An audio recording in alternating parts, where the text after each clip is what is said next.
Rio de Janeiro, 1919. This year, Carnival is different. The flu that had killed 15,000 in Rio is gone, but its spirit lingers.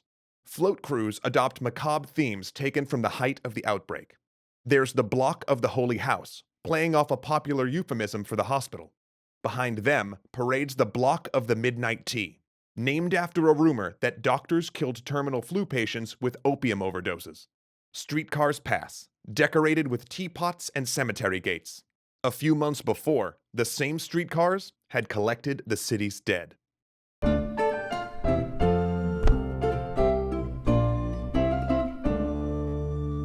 The third wave of the pandemic kept killing until 1920, but it was clear that the worst was over. Humans had done little to stop the virus. Instead, it simply ran out of fuel. Those who caught it became immune, and it spread across the globe so fast, infecting so many people, that herd immunity began to protect those who escaped previous waves. But there were still flare-ups. On November 11, 1918, the news broke: an armistice. The Great War was over. People flooded the streets, ignoring bans on public gatherings. And in each city, a new wave of infections followed the impromptu celebrations. The same would happen again and again on a smaller scale, as loved ones gathered to welcome returning soldiers home. There were still outbreaks, still deaths, but everyone could see it was trailing off. The horror was past. All that remained was to count the cost, a project that continues to this day. In the years after the pandemic, researchers initially estimated the disease had killed 20 million people. Modern estimates have increased that number to 50 million. Though because statistics aren't available in the worst-hit regions, like India and Russia, the final number may be twice as many. According to modern estimates, it killed 17 to 20 million in India, perhaps 4 million in Indonesia, possibly a million in Russia, 400,000 in France, and 390,000 in Japan. In the United Kingdom, it sickened a quarter of the population and killed up to 220,000. In the US, it took around 675,000, more than the Civil War, and killed 16,000 in Philadelphia alone. But for a disease that killed so many, it's hard to point out direct consequences. In fact, the flu seems to have worked in tandem with the war, each magnifying the effects of the other. In the 1920s, a wave of political unrest swept countries around the globe. This was because of the war, but also because the flu had revealed deep inequalities, especially in colonial rule. Post-viral fatigue from flu infections probably contributed to the depression and listlessness that took hold after the war. Yet, despite the heavy toll the flu took, and the heroism of medical workers that died fighting it, there's still no monument commemorating the event, other than plaques marking mass graves. Textbooks mention it, but usually just in passing. We chose not to remember, which is why some have christened it the Forgotten Plague. There are theories why society chose to forget the flu. Perhaps it came and went so fast that people simply remembered it as part of the war. Or it's possible that focus on the war and inability to see the big picture meant that society never really absorbed what happened. But keep in mind, it also hit a generation that was just more used to epidemics, in a time where mass death may have been less shocking. Conversely, some have argued that the flu was so traumatic, families formed unspoken agreements never to discuss it. The memories that did endure were intensely personal. Lost parents, lost siblings, friends gone too soon, families impoverished when their breadwinners died. In some cases, soldiers came back from the trenches to find their entire family wiped out. Ask your family, and you might find a story of your own. Generations later, the trauma still lingers. Yet apart from Catherine Ann Porter's Pale Horse, Pale Rider, there was no explosion of novels about flu, as there were about the war.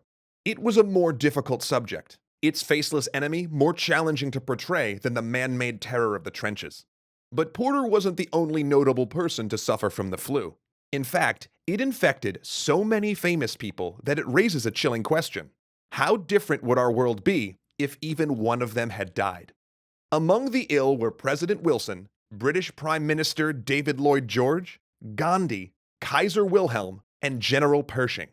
A generation of notable artists caught it as well, including T.S. Eliot and a young ambulance driver named Walt Disney. Franklin Roosevelt contracted it while sailing on USS Leviathan. Then there are the people we did lose.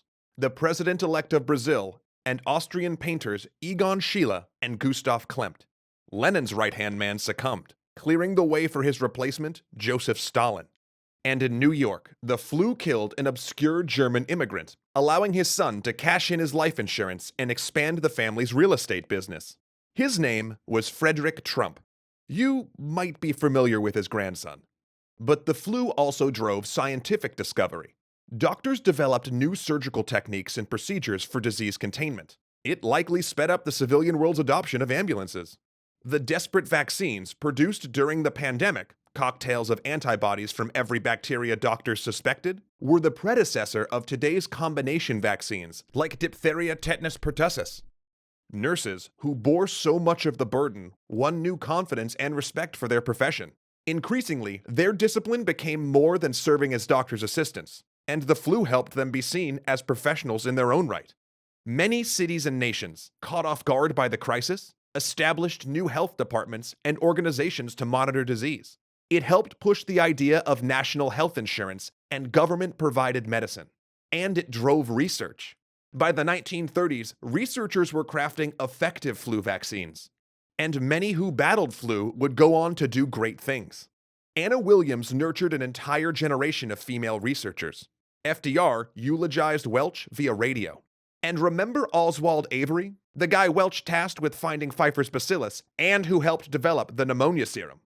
After the war, he returned to researching bacteria, trying to discern how a bacteria without a hard coating transformed into a bacteria with one. After laboring for 20 years, he finally found the substance that caused the change: DNA. That's right. Avery discovered that the purpose of DNA is to carry genetic instructions. Today, he's considered a pioneer of modern genetics. The flu also drove research into Pfeiffer's bacillus, which many still believed caused flu. After working in a military hospital during the war, one Scottish doctor devoted his life to studying microbes. One day, he accidentally left a culture of it out for the night. When he returned the next morning, he found a strange mold growing on it that killed any bacteria it touched. That man was Alexander Fleming. And the mysterious mold? It was penicillin, the first wonder drug and probably the most consequential discovery of the 20th century. Even today, the 1918 flu remains a subject of study for researchers.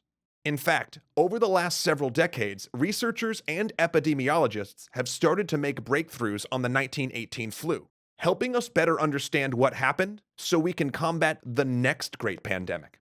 Researchers still don't know where the flu emerged. There are way more theories than we portrayed, but we can now name the culprit.